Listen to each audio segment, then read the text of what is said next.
Hello friends, நீங்க பார்த்துட்டு இருக்கிறது ஹரிஷ் வாய்ஸ். இன்னைக்கு என்ன வீடியோவில் நாம் என்ன பார்க்க போறோம்னா Hunter X Hunter season 5 episode 99 combination and evaluation.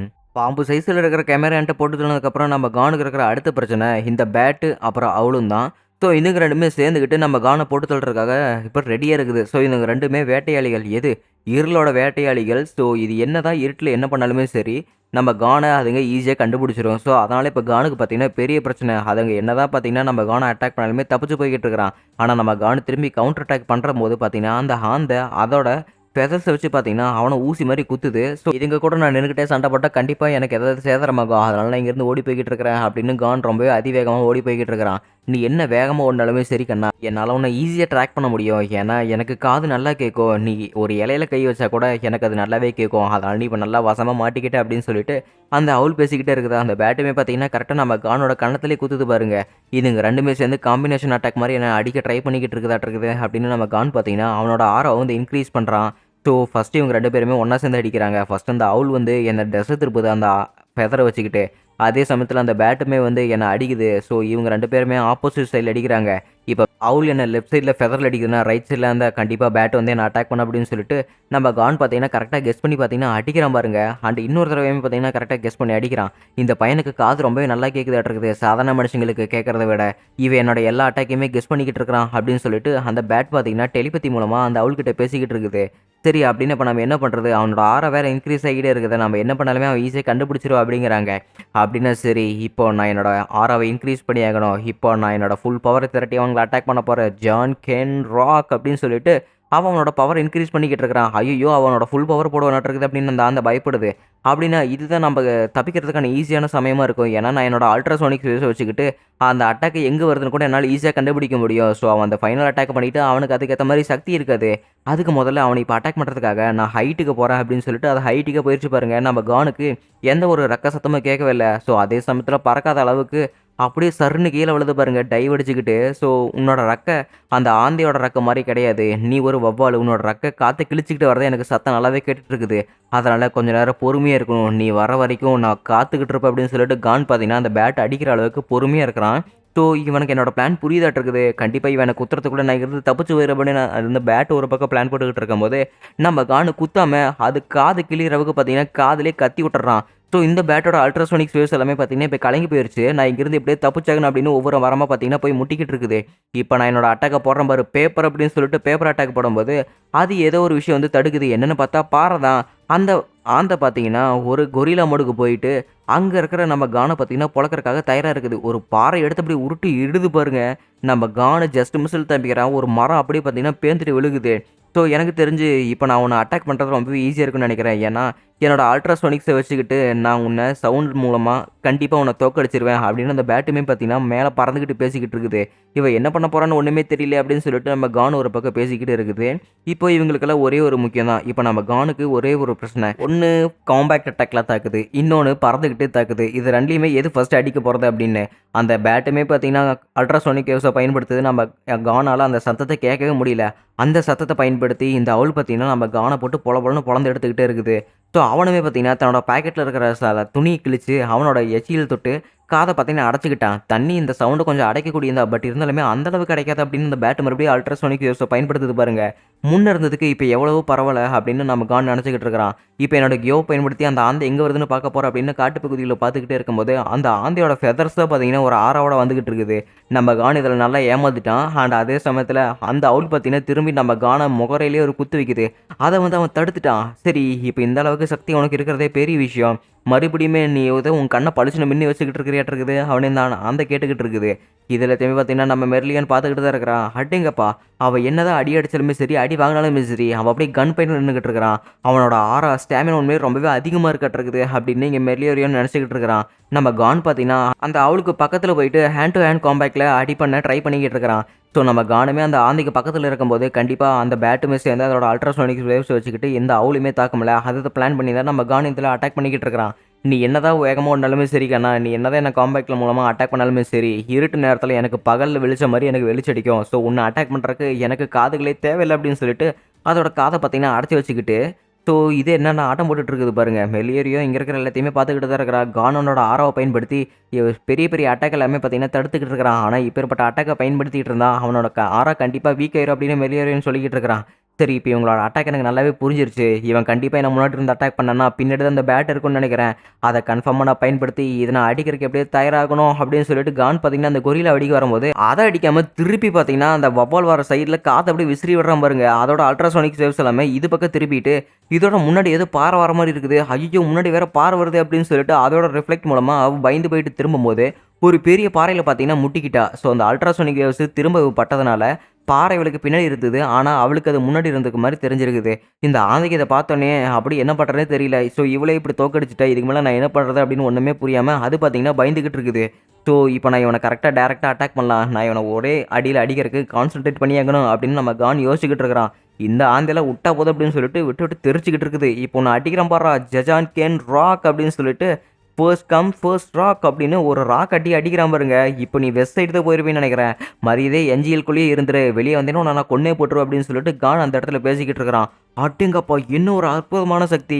எனக்கு தெரிஞ்சு இவன் கண்டிப்பா எனக்கு யூஸ் ஆவான்னு நெனைக்கிறேன் அப்படின்னு சொல்லிட்டு இங்க மெலியரியோன்னு சொல்லிக்கிட்டு இருக்கிறான். இன்னொரு பக்கம் நம்ம கிலோவ காட்டிக்கிட்டு இருக்கிறாங்க. அங்க இருக்கிற சோல்ஜர்ஸ் எல்லாத்தையுமே அடிச்சு போட்டுட்டு இங்க பாருங்க இந்த சோல்ஜர்ஸ் எல்லாருமே டியோகோவால கட்டுப்படுத்தப்பட்டவங்க. சொல்லப்போனா டியோகோவே இன்னொருத்தனால கட்டுப்படுத்திட்டு இருக்கிறாங்க. அதனால தான் நம்ம டியோகோ ஏற்கனவே செத்துட்டார் அப்படின்னு சொல்லிட்டு கிலோவ சொல்லிக்கிட்டு இருக்கிறான். அப்படிதான். அதனால தான் நெறைய சோல்ஜர்ஸ் எங்கள கொல்ல வந்தாங்களா? சரி நாங்க போய் எல்லாத்துக்கிட்டயுமே இத இன்ஃபார்ம் பண்றோம் அப்படின்னு ஊர் மக்கள் எல்லாமே அதறி பறிக்க போய்க்கிட்டு இருக்கிறாங்க. இது எல்லாமே நம்ப நெஃபர்பிட்டோவுக்கு தெரிய வருது. ஸோ இவளோட பப்பட் தான் அங்க இருக்கிறவங்க எல்லாருமே. ஸோ அது வந்து இவளுக்கு தெரிய வருது. யாரோ டிஸ்ட்ராக்ட் பண்றாங்க அப்படின்னு சொல்லிட்டு. இது எல்லாத்தையுமே ஷயா பூஃப் கிட்ட போய் சொல்லும்போது, ஆக்சுவலி அது எல்லாமே உன்ன டிஸ்டர்ப் பண்றதுக்காக டைவர்ஷனா கூட இருக்கலாம். ஏன்னா உன்னோட டைவர்ஷன் அங்க கிரியேட் பண்ணி யாரோ உன்ன அந்த இடத்துல வர வச்சு உன்ன கொல்ல பார்க்குறாங்க அப்படின்னு சொல்லிட்டு ஷயா பூஃப் சொல்லிக்கிட்டு இருக்கிறான். அப்படியா? என்ன அந்த இடத்துல வர வச்சு கொல்லக்கூடிய அளவுக்கு அங்க இடத்துல யார் இருக்கும்போது அப்படிங்கும்போது, ஆக்சுவலி இது எல்லாமே நான் கனவுல நினைக்கிற ஒரு கனவா கூட இருக்கலாம்ல. நான் இந்த மாரி விஷயத்த எல்லாமே நெனச்சு பார்க்கும்போது தான் என்னையே நான் பெருமையா நெனச்சுக்கிட்டு இருக்கிறேன் அப்படின்னு ஷயா பூஃப் சொல்லிக்கிட்டு இருக்கிறான். அண்ட் அது மட்டும் இல்லாம நம்ம மத்தவங்கள வேணா உதவிக்கு கூப்பிடலாம்ல அப்படின்னு ஷயா பூஃப் சொல்லும்போது, பின்னாடியே பார்த்தீங்கன்னா ஹாகி எல்லாத்தையுமே கேட்டுட்டு உங்களுக்காக நான் உதவி பண்ண தயாரா இருக்கிறோம். ஏன்னா எந்த சக்தியுமே இல்லாம நாங்க ரொம்பவே வீக்கா வந்தோம். பட் எங்களுக்கு எங்களோட சக்தி என்னன்னு உணர வச்ச நீங்க, உங்களுக்கு கண்டிப்பா நாங்க உதவி பண்ணுவோம். ஸோ அதனால உங்களுக்கு நாங்க என்ன உதவி பண்ணணும்னு மட்டும் சொல்லுங்க அப்படின்னு ஹாகியா கேட்டுட்டு இருக்கிறான். ஓ! அப்படியா? சரி, என்னோட பப்பட்ஸ் எல்லாத்தையுமே யாரோ டிசேபிள் பண்ணிட்டு இருக்கிறாங்க. நீங்க போய் அத மட்டும் பார்த்துட்டு வாங்க.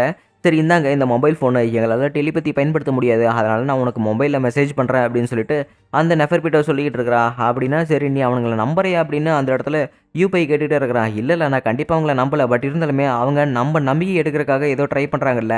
அதிலேயே போதும் அவங்க அந்த மிஷன கம்ப்ளீட் பண்றதுக்கு அப்படின்னு இங்க நெஃபர்பிட்டோ சொல்லிக்கிட்டு இருக்கிறா.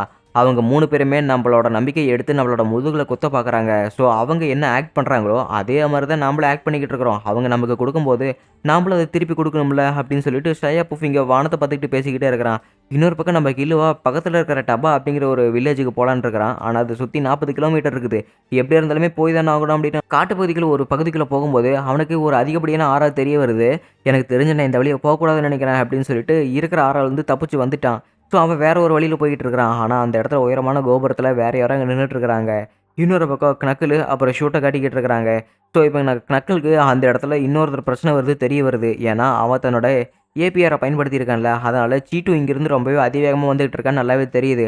அடச்சே! நாங்க மத்த ஹண்டர்ஸ் கிட்ட கொடுத்த அந்த ஆப்பர்ச்சுனிட்டி யாருமே பயன்படுத்தலைன்னு நினைக்கிறேன். ஏன்னா அந்த சீட்டுங்கிறவன் இந்த இடத்துல தான் டைரக்ட்டா வந்துகிட்டு இருக்கிறான்.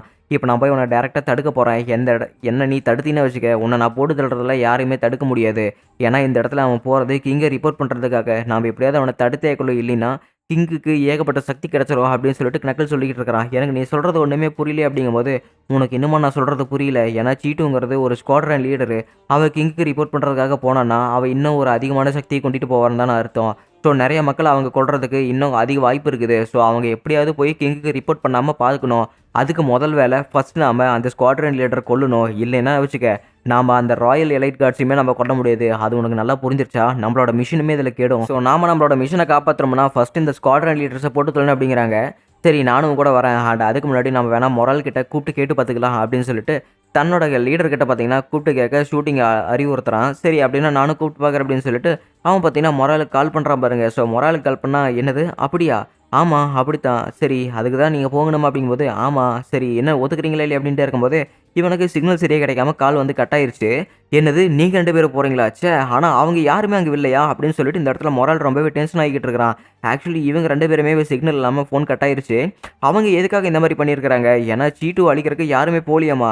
நான் ஏற்கனவே ரியாக்கேவ தானே சொன்னேன். பட் அவங்க எதுவுமே போகாம சாதாரண ஒரு ஹண்டர அசைன் பண்ணியிருக்காங்களாமா. அந்த அசைன்மென்ட் எல்லாமே வேற ஒரு அசோசியேஷன் டாக்குக்கு போயிருச்சாம் அப்படிங்கிறாங்க. நீ சொல்ற அசோசியேஷன் டாக் ஹண்டர் அசோசியேஷன்ல சொல்ற வேலைய மட்டும் தானே செய்வாங்க அப்படின்னு இங்க க்னோ சொல்லிட்டு இருக்கிறான். ஆமா, அவங்க எல்லாருமே வேஸ்ட் பீஸுங்க.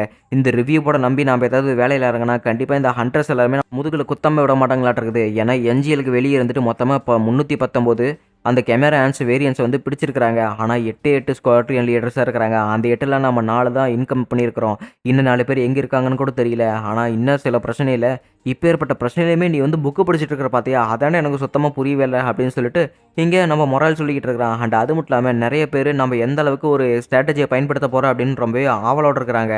ஆனா எனக்கு தான் என்ன பண்றதுனே தெரியல. இங்க இருக்கிற எல்லா பிரச்சனையுமே சேர்த்து நான் அவங்களுக்கு பதிலடி குடுக்கலான்னு பார்த்தா தான், நம்மளோட கைகள இங்க கட்டி போட்டுட்டாங்க. இந்த இடத்துல நம்ம மார்கோஸ கன்வின்ஸ் பண்ற நிலைமைக்கு இங்க வந்துட்டோம். ஸோ அவர் மட்டும் கன்வின்ஸ் ஆவலைன்னா, நம்ம இந்த இடத்துல பண்றது எல்லாமே வேஸ்ட்டா போயிரும் அப்படிங்கிறாங்க. அப்படின்னா நீ சொல்றத பார்த்தா இந்த இடத்துல இருக்கிற எல்லா ப்ராஜெக்ட்டுமே நம்ம நெட்டரோவால தான் வந்தது. எல்லாமே பாழாயிரும் அப்படின்னு சொல்லிட்டு இருக்கிறே அப்படிங்கிறாங்க. ஆமா பின்ன கன்ஃபார்மா ஏன்னா இங்க இருக்கிற எல்லா ப்ராசஸையுமே அவர் தானே எனக்கு ஐடியா குடுத்தது. அந்த ஐடியா படி எல்லாமே செயல்படணும். அப்படி செயல்படலைன்னா வச்சுக்க எல்லா தலைவலியுமே நம்ம நெட்டரோக்கு போயிரும். எல்லா பழியுமே அவர் ஏத்துக்குவாரு. பத்தாததுக்கு நாம தப்பு பண்ணதுக்கு அவர் எப்படி ஏத்துப்பாரு அந்த மாரி பழிய. ஸோ இது எல்லாத்தையுமே நாம எப்படியாவது கரெக்ட்டா தான் செஞ்சாகணும் அப்படிங்கிறாங்க. அண்ட் அது மட்டும் இல்லாம ரிவ்யூ போர்ட நம்பி இனிமே எந்த ஒரு வேலையுமே குடுக்கக்கூடாது. எனக்கு அவங்கள நினைச்சாலே ரொம்பவே கடுப்பா தான் இருக்குது அப்படின்னு சொல்லிட்டு இந்த இடத்துல மொரால் ரொம்பவே டென்ஷன் ஆகிட்டு இருக்கிறான். ஏன்னா சீட்டுவ இவங்கள எதிர்த்து அடிக்க முடியலையே. சீட்டுவ ஏற்கனவே போட்டு தள்ளியிருக்கணும். ஆனா அவன் இன்னும் சுதந்திரமா சுத்திக்கிட்டு இருக்கிறான். அதுதான் பார்த்தீங்கன்னா, இங்க நம்ம மொராலுக்கு கோவம் வந்துகிட்டே இருக்குது. அதே சமயத்துல இங்க நம்ம மொராலுக்கு யாரோ கால் பண்றாங்க. யாருன்னு பார்த்தா நம்மளோட மார்கோஸ் தான். என்னாச்சு அப்படின்னு சொல்லிட்டு மொரால் ஆச்சரியமா கேட்கும்போது, நீங்க சொன்ன மாரி ஊர் மக்கள் எல்லாருமே நெறைய பேர் செத்து செத்து போய்க்கிட்டு இருக்கிறாங்க. நெறைய சோல்ஜர்ஸ் எங்களையும் வந்து கொன்னுகிட்டு இருக்கிறாங்க. அப்படின்னா நீ சொன்னது எல்லாமே உண்மதானா? இந்த இடத்துல நெறைய செலக்ஷன் ப்ராசஸ் நடக்கிறதுனால எங்கள எல்லாருமே கொல்ல போறாங்களா? அப்படின்னு சொல்லிட்டு அந்த இடத்துல மார்கோஸ் கேட்கும்போது, இல்ல. இங்க ஏதோ வேற ஒரு விஷயம் போய்க்கிட்டு இருக்குது. நான் உங்கள கன்ஃபார்மா கூப்பிடுறேன். அது எல்லாமே பொய்யான வதந்தி அப்படின்னு சொல்லிட்டு, இந்த இடத்துல மொரால் அப்படியே சமாளிச்சுக்கிட்டு இருக்கிறான் மார்கோஸ. இந்த விஷயம் அவங்களுக்கெல்லாம் தெரியக்கூடாது அப்படின்னு. ஆனா அதே சமயத்துல இங்க நியூஸ்ல நெறைய விஷயங்கள் போய்க்கிட்டு இருக்குது. இந்த இடத்துல இருக்கிற ஒரு லீடர் உங்க எல்லாத்தையுமே டிவில இருக்கிற சேனல்ஸ சவுண்ட் அதிகமா வைக்க சொல்றாங்க. ஏன்னா இப்ப அவரு சொல்லப் போறத நீங்க கேட்டாகணும் அப்படிங்கிறாங்க. ஆக்சுவலி இந்த இடத்துல இருக்கிற எல்லா பீப்பிள்ஸ் எல்லாருமே இப்ப என்னோட மார்ஷியல் லாவுக்கு கீழ தான் இருக்கிறீங்க. இந்த இடத்துல இருக்கிற கோர்ட்டியோ எல்லாமே என்னோட கட்டுப்பாட்டுக்கு கீழ தான் இருக்குது. ஸோ ஈஸ்ட் கோர்ட்டியோல எது நடக்கிற மாரி இருந்தாலுமே என்ன கேட்டு தான் நடக்கணும். அது இன்னொரு முக்கியமான விஷயம் நான் உங்ககிட்ட சொல்லியாகணும். ஏன்னா வெளியூர் ஆட்கள் நம்ம ஊருக்குள்ள ஊடுருவி இருக்கிறாங்க. ஸோ அப்பேற்பட்ட ஆட்கள நீங்க உங்க வீட்டுக்குள்ள விட்டீங்கன்னா, கண்டிப்பா நீங்க எல்லாருமே தண்டிக்கப்படக்கூடியவங்களா ஆயிருவீங்க. சரி என்னோட ஸ்குவாட் லீடர்ஸ் எல்லாருமே 1, 2 பேர் வந்து உங்களோட வீட்ட வந்து தரவா செக் பண்ணுவாங்க. அப்படி செக் பண்ணும்போது வெளியாட்கள் யாராவது இருந்தாங்கன்னா, கண்டிப்பா நீங்க மாட்டிக்குவீங்க. அண்ட் அது மட்டும் இல்லாம நீங்க எல்லாருமே கொல்லப்படுவீங்க அப்படின்னு டியேகோ சொல்லிட்டு இருக்கிறான். அப்படின்னு நம்மள யாரோ ஒருத்தங்க போய் அந்த குரூப்ல மாட்டிட்டாங்களாட்டுருக்குது. இல்லன்னா ஜஸ்ட் மிஸ்ல அவங்க ஏதோ தப்பிச்சு போயிருப்பாங்களாட்டுருக்குது அப்படின்னு இங்க க்னோவ் சொல்லிக்கிட்டு இருக்கிறான். கண்டிப்பா நம்ம கானுக்கு இழிவா தான் மாட்டியிருப்பானுங்களாட்டுருக்குது அப்படின்னு இங்க மொரால் சொல்லிக்கிட்டு இருக்கும்போது, நெறைய சோல்ஜர்ஸ் எல்லாருமே பார்த்தீங்கன்னா ரெபல தேடி போயிருக்காங்க. அதாவது இவங்களுடைய படைய எதிர்த்து போராடுறவங்கள தேடி போயிருக்கிறாங்க. வேற யாருமே இல்ல நம்ம கானு, கில்லுவாவ தான். ஸோ இவங்க எல்லாருமே படையெடுத்து போய்க்கிட்டு இருக்கும்போது, நம்ம கில்லுவா அந்த இடத்துல தான் சிரிச்சு பேசிக்கிட்டு இருக்கிறான். எத்தன டேங்க், எத்தன ஜெட் வேணா கொண்டு வாங்கடா புடுங்கிங்களா, நான் கொல்லாம விடவே மாட்டேன்டா, அடங்காதவன்டா நானு அப்படின்னு சொல்லிட்டு கில்லுவ சிரிச்சுக்கிட்டு அவன் சபத விட்டுட்டு இருக்கிறான். அதோட எபிசோட் முடிக்கப்பட்டது.